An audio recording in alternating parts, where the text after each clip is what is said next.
Hello, everyone, and thank you for the opportunity to provide a snapshot of the work I do as an end-of-life doula here in Ontario, Canada. I am currently supporting a client with MSA and appreciate very much being able to learn more about multiple system atrophy. I'd like to take a moment to provide our land acknowledgement. Sue Phillips, End-of-Life Doula Support Services, acknowledges and honors the ancestral guardians, the Métis, First Nation, and Inuit people of the lands and waterways of Canada. Today, many Indigenous peoples continue to call these lands home and act as stewards. And this responsibility extends to all people to share and care for this land for generations to come. We further state at Sue Phillips End-of-Life Doula Support Services that we are dedicated to building an inclusive and diverse culture and are committed to work on all forms of discrimination and oppression. I would like to also note the posted disclaimers. The views and conclusions presented here are my own. I am not being compensated by a pharmaceutical company or a similar company organization. And finally, Sue Phillips End-of-Life Doula Support Services does not provide medical advice of any kind. Please consult your medical service providers for any questions about diagnosis or treatment. So I'm going to talk a little bit about me. I retired from a 30-year career as an administrative assistant with a public school board before training as a doula and hospice volunteer. I am a very active hospice volunteer involved with peer grief and bereavement support, as well as a visitor to those living at home with life-limiting illness. I am a lifelong learner, continuing studies on death, dying, and grief and bereavement. My primary goal, always as an end-of-life doula, is to provide comfort, care, and compassion to my clients in a way that aligns with their needs, no matter what stage they're on their life path. I am truly honored to be doing this work. I wasn't looking for a retirement job, and it may sound cliche, I wasn't looking for it, it found me. My new life motto became, you are never too young to prepare for the inevitable end of life, and you are never too old to reinvent yourself. It is quite simply a privilege to help in any way I can. So let's talk a little bit about what an end-of-life doula is. The word doula is Greek for servant or helper, but doula is simply a new name for work we have always been doing for a very, very long time as members of communities. In the years 1900 to 1950, most people died at home, cared for by family members and friends. An end-of-life doula provides non-medical support, comfort, and care. An end-of-life doula aims to educate, empower, and encourage people to be involved in making informed decisions. We do know that death is a process that can span over months or even years rather than an event. And doulas can help with supporting and planning for the future, regardless of diagnosis or illness. Chronic illnesses and the need for care due to advances in healthcare and medical practices, among other things, mean more people are living much longer with complex medical conditions, which then means they require increasing amounts of care, support, and intervention. This also then means more people are relying on care provided by family members, siblings, adult children, and grandchildren. In my opinion, end-of-life doulas are needed in greater and greater numbers now. It is important to note that a person does not have to be ill or dying to work with a doula.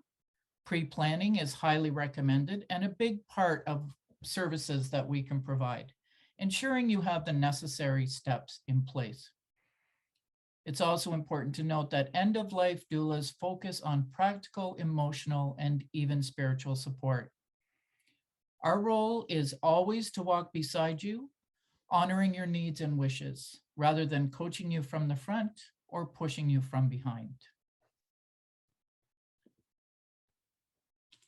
Let's talk a little bit about death literacy. What does it mean? It can be defined as having the skills, experience, and knowledge that enables us to plan for and gain access to the support and services we need. A doula can advocate for their client and facilitate important conversations.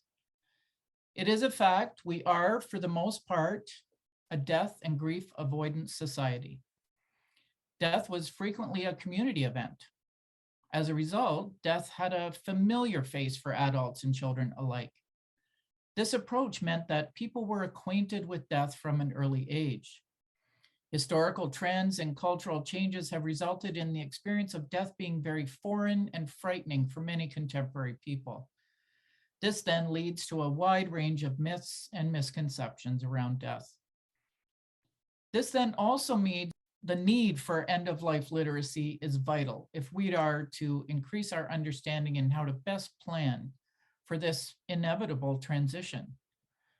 Planning early when you are well and able can mean less stress for you, as well as give confidence to those who might have to speak on your behalf. I think this quote by Henry Miller is so meaningful. The aim of life is to live, and to live means to be aware, joyously, drunkenly, serenely, divinely aware. It reminds us our aim is to live, and to live means to be aware. As a doula, I hope to increase awareness of available options in order to help people live in as joyous and divine manner as possible. I've outlined my services here. I offer several supports to my clients and their circle of care.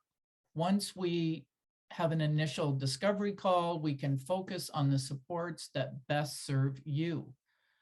I also collaborate with other end-of-life doulas and service providers to have as many industry partners as possible. This practice allows me to share experiences and tools with my clients, as well as to support my peers on this caring journey. I'd like to share a snapshot of each of these services, starting with advanced care planning. This is a process of reflection and communication.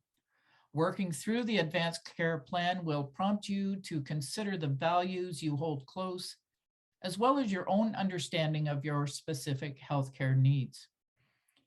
It's important to document the steps you take and to share this information with the appropriate people.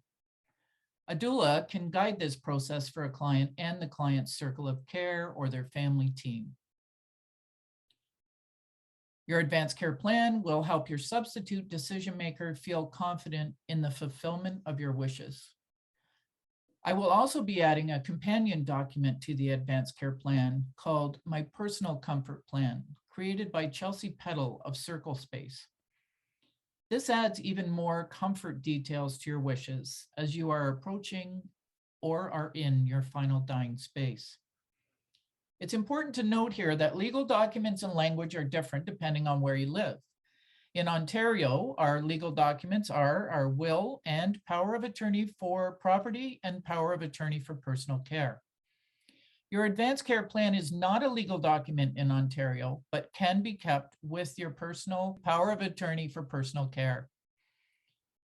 While planning for these conversations can be very difficult, they will provide a sense of comfort for those close to you and will give you peace of mind by alleviating worries while you are living your best days. Advocacy support. There are many decisions to be made surrounding a life-limiting illness and potential end of life. It's important to have conversations regarding these decisions. As your advocate, a doula can help you navigate the system and create opportunities for you to have supportive discussions with loved ones and healthcare professionals. This support can also include post-death assistance, including assisting with grief support and/or completion of necessary paperwork. We can often be hesitant to reach out and ask for support around our emotional or practical needs. We don't want to bother the medical personnel. A doula is the person you can talk to about these needs, and also the person who can speak on your behalf. Caregiver Respite is another service. If you are a caregiver, you understand how you have to shift roles to care for someone who is ill. The very role of caring can take a toll on your own well-being. A doula can assist with practical needs. Respite provides an opportunity for a break from responsibility, whether it is for a few minutes or several hours. There is never a need for you, the caregiver, or your loved one to be alone. Companioning. As a companion, it is my privilege to be present from diagnosis to death and to assist others during this transition. Rather than guiding and providing expertise, companionship is simply about being respectfully present, listening, learning, and honoring.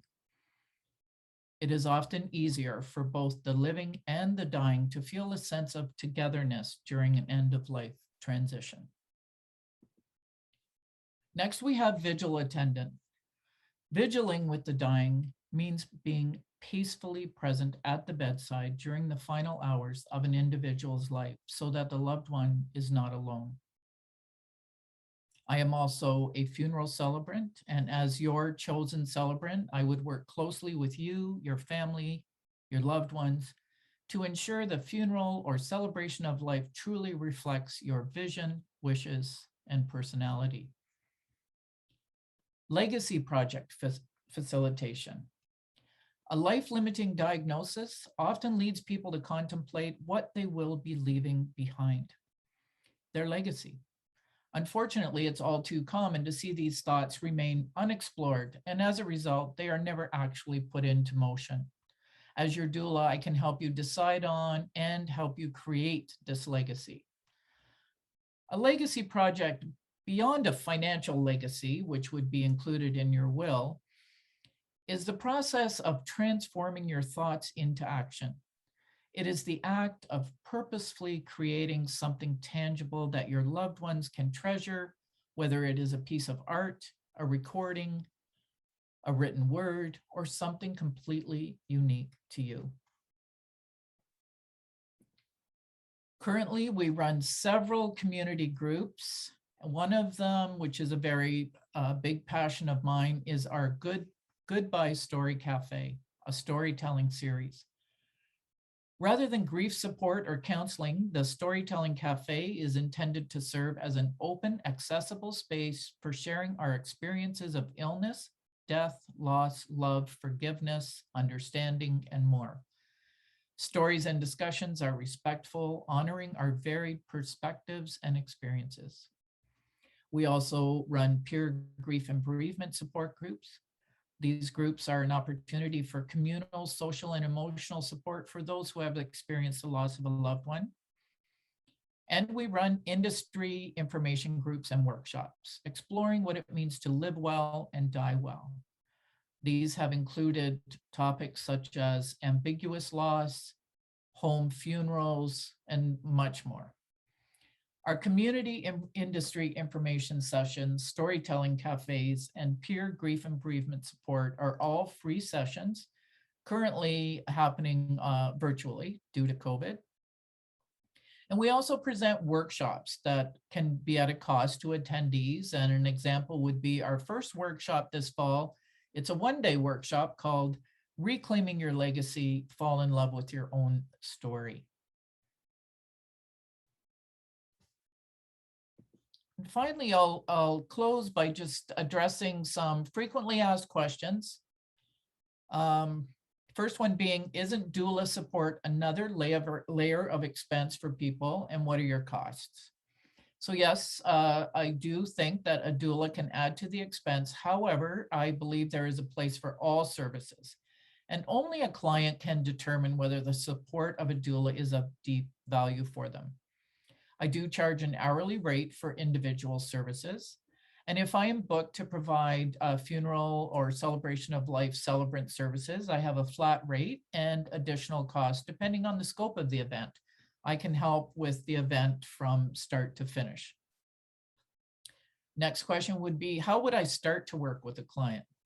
Well, as I mentioned earlier, I would have a couple of discovery calls with them. Oftentimes just takes one call.